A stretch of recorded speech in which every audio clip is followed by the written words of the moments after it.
ponían a la masa en contacto con el arte al pasar de un ámbito privado y elitista al ámbito público y democrático. Cito: por primera vez en la historia universal, la reproductividad técnica emancipa a la obra artística de su existencia parasitaria en un ritual. En lugar de su fundamentación en un ritual, aparece su fundamentación en una praxis distinta, a saber, en la praxis política. Cierro cito. Sin embargo, filósofos como Max Horkheimer, Theodor Adorno, o críticos de cine como Siegfried Kracauer, que es un teórico de cine alemán que se asocia con la teoría crítica, y Fredric Jameson, que sigue vivo, es un crítico de cine norteamericano, ven en el cine más bien un instrumento de la ideología dominante, ¿no? O sea, no lo ven como una liberación para fundamentar la praxis política, sino como una imposición servil hacia el poder norteamericano, que ya a principios del siglo XX había sabido dimensionar el potencial político del cine, su alcance,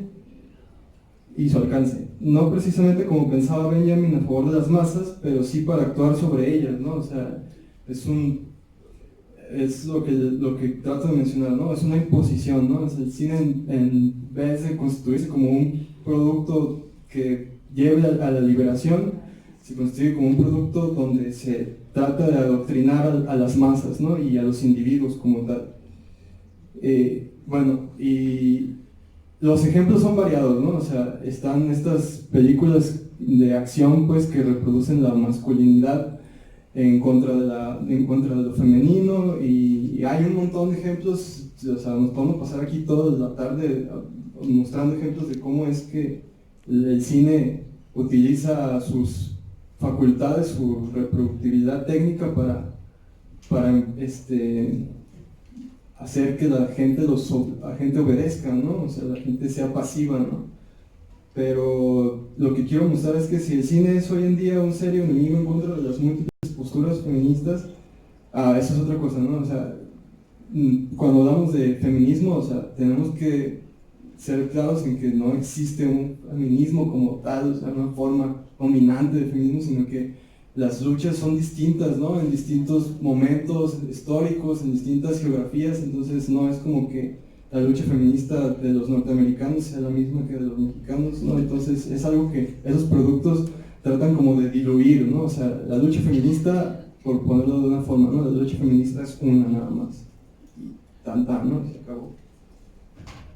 Porque estas películas promueven un rol de masculinidad dominante a partir de sus producciones, sino por ser un promotor de una conciencia falsa del feminismo. O sea, la conciencia falsa del feminismo que se transmite en las chick flicks, ¿no? Lo que llamo las comedias románticas adolescentes. Ahí tienen un montón de nombres, ¿no? Coming of age, teen comedies, y todos los nombres son puestos por la crítica norteamericana, ¿no? En el género de las comedias románticas para adolescentes, el cine puede ser visto como un fenómeno de masas, no exclusivamente en el sentido del potencial que tiene para convocar a grandes grupos de personas a la sala oscura, de democratizar el arte, como esperaba Benjamin, sino también en el sentido de su capacidad inherente de ser y de transformarse en un producto de la industria cultural, o sea, en un producto de adoctrinamiento, ¿no? Tomando las posturas de la teoría crítica como referencia, o sea, como tal el texto de la industria cultural, Ilustración como engaño de masas del 44, si uno lo lee y luego se puede poner a ver una de esas películas, o sea, se va a dar cuenta que estas películas exhiben, o sea, si uno hace como el análisis, su capacidad de ser un género cinematográfico que transporta el mito de la ilustración, ¿no? ¿Cuál es el mito de la ilustración? Pues el mito de la dominación, ¿no? O sea, la ilustración se instauró, o sea, como una forma de acabar con lo mitológico, pero en términos generales terminó instaurando otro mito, ¿no? Que es el mito del progreso, ¿no? O sea, vamos hacia un fin donde todos vamos a ser felices y fiesta y color y no sé, ustedes se lo pueden imaginar. Entonces, lo que quiero decir es que las chick flicks espontáneas pero astutas, como La razón astuta de Adorno y Horkheimer, pasan desapercibidas a la mirada del público especializado de la crítica cinematográfica como ejemplos más logrados de transmisión de luchas políticas. Esto es algo interesante porque se da en nuestro país y lo voy a explicar, y creo que con esto voy a así como dar en el punto, ¿no?, de mi ponencia. El hecho es que cuando estas películas salen, la crítica cinematográfica normalmente las cataloga o como un éxito o como un fiasco, ¿no? ¿Y cuál es el sentido del fiasco? El sentido del fiasco es que los críticos dicen, bueno, a mí no me interesa que una película sea transmisora de una lucha política, ¿no? Yo lo que pido de una película es que tenga un cierre, ¿no? O sea, que lo que se plantea dentro del argumento al final sea resuelto, ¿no?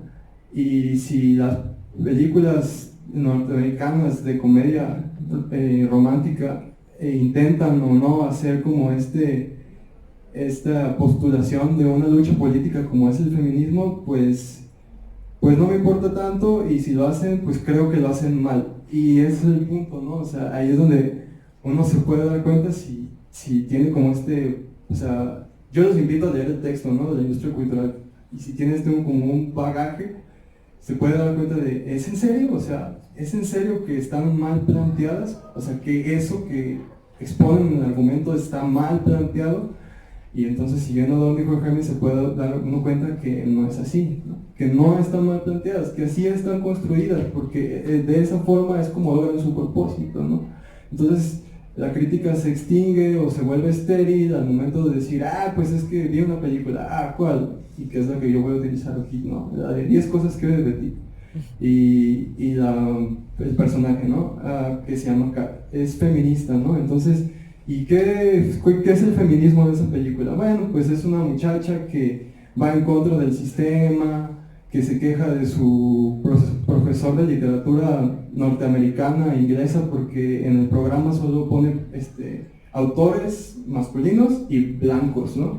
Y entonces, y juega soccer, y entonces es como queda como ese desazón para quien la ven con ese ojo crítico, ¿no? O sea, y es el problema, ¿no?, que uno puede salir y pensar que pues eso es así, ¿no? O sea, que la lucha feminista se trata de eso, ¿no? Lo que yo bueno, no le llamo yo, pero lo que le llaman el feminismo heterogéneo, ¿no? O sea, el feminismo que realmente no reflexiona su lugar en la historia y en su situación geográfica, ¿no? La lucha localizada como tal, o sea, lo menciono, lo repito, lo que quieren las mujeres de un barrio negro en el Bronx, en Estados Unidos, no es lo mismo que lo que van a querer las mujeres indígenas en un lugar como México, ¿no? Entonces, de repente se hace eso, pues, se logra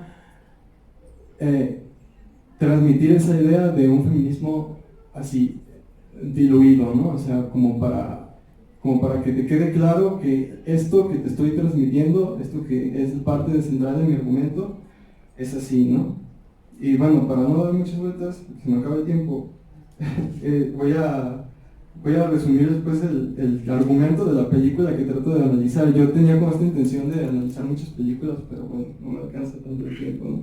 Pero creo que la película, así por antonomasia, que todo el mundo conoce y ha visto alguna vez en el Canal 5, es esa, ¿no? Que 10 cosas que odio de ti, con Joe Styles y Heath Ledger, ¿no? El fallecido Heath Ledger. Dice, está dirigida por Gil Junger y esta película tiene un caso muy curioso que yo platicaba con una amiga norteamericana y que creo que no está de más mencionar aquí porque es también parte de mi punto, ¿no?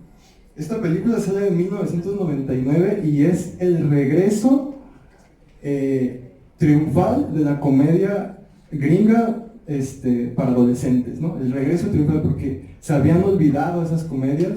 O sea, el último exponente de esas comedias es John Hughes con Say Anything y el Breakfast Club y todas esas películas que todo el mundo ha visto. Y de repente se olvidan y empiezan a salir todas estas películas de Scream y de ¿Qué hiciste el verano pasado? Y hay todas estas películas que empiezan a retratar al joven norteamericano como, lo voy a decir así, perdón por el inglés, como un idiota, ¿no? O sea, en Scream, en ¿Qué hiciste el verano pasado?, el joven norteamericano está así como todo tonto y no sabe qué onda con su vida, está metido en las drogas y Y estas películas plantean algo muy específico, ¿no? Que es como el mass shooting, lo que van a ver si van a la fiesta de la película esta de Polytechnic, el mass shooting, o sea, la matanza en masa y el asesino serial, ¿no? Y de repente la crítica norteamericana las despreciaba, ¿no? Y Hollywood, ¿qué es lo que hace? Bueno, les da cortón, ¿no? Y les da cortón porque, pues porque esas películas no nos representan. Aparte, muestran la violencia todo el tiempo, ¿no? Una violencia que no es parte de nuestra sociedad. Y ahí es donde también, o sea, si uno integra el aparato crítico, pues se da cuenta de que, como dice Adorno, o sea, no se trata de evitar el estar en contacto con la violencia, sino de estar en contacto con ella para saber que existe, ¿no? Y entonces es el regreso triunfal de ese tipo de películas que tratan de quitar del panorama mundial la visión del norteamericano como un ser violento, ¿no? Entonces, no somos violentos, somos bien buena onda, ¿no? Somos feministas, somos chicos que estudian, que van a la prepa y que se sienten bien, ¿no? Bueno, son 5 minutos, no manches. Entonces, yo quería decir muchas cosas, pero igual no me alcanza a decirlo todo. Entonces, ustedes conocen el argumento, ¿no? O sea, igual se los voy a decir para que digan. Esta película nos cuenta la historia de las hermanas de Stratford, que al parecer son muy distintas. Bianca es la hermana popular, femenina y bella, y Kat es la hermana con mal carácter, destacada en el estudio y eso, ¿no? Feminista, ¿no?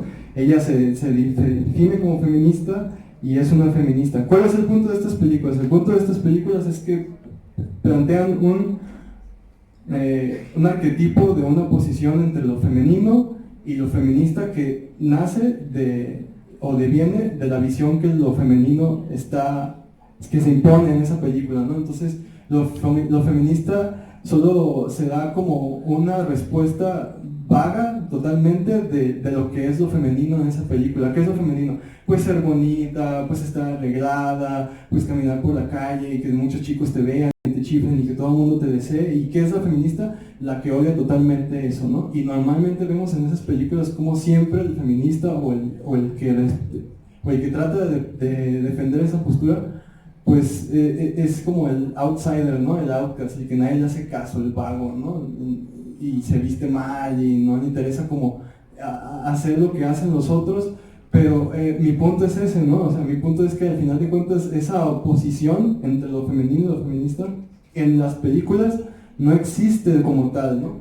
Uno siempre se puede dar cuenta si mira esas películas cómo terminan, ¿no? Al final el personaje feminista, el que era el feminista, termina siendo lo contrario totalmente a por lo que luchaba o lo que planteaba, ¿no?